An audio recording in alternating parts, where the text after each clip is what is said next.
In the meantime, at a divisional conference in Manchester last night, the People's National Party blasted the government for the ongoing teacher crisis. Kalisha Williams has that story.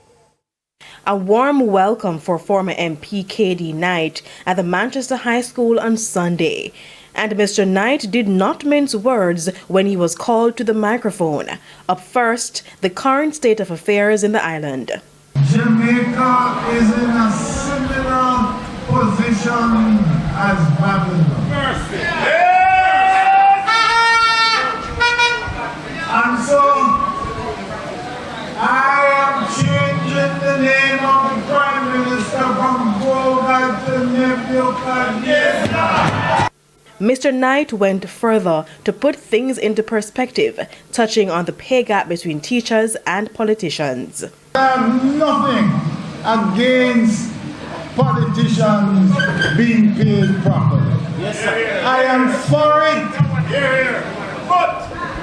But you can't give yourself that kind of increase. One time.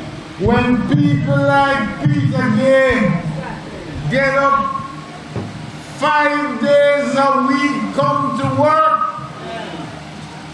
as a teacher, as an educator, as a community worker, and she cannot feel comfortable at the end of the month. For teacher and PNP MP candidate for Northeastern Manchester, Ethne Miller, the issues affecting teachers are personal.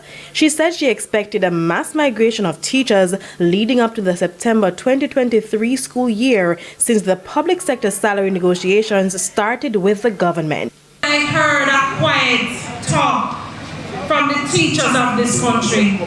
The teachers said, we don't have to say nothing more at this time, because come September morning, we will see exactly what the teachers were saying. And she has predicted that things could get worse come September. I want the Prime Minister and the government and the Minister of Education to realize that every chicken is going to come home to roost. Yeah.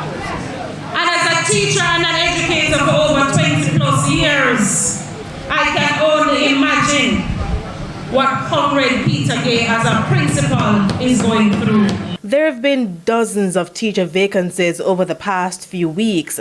However, the Education Ministry has been downplaying claims that the country is on the brink of a teacher migration crisis. Kalisha Williams, TVJ News. Former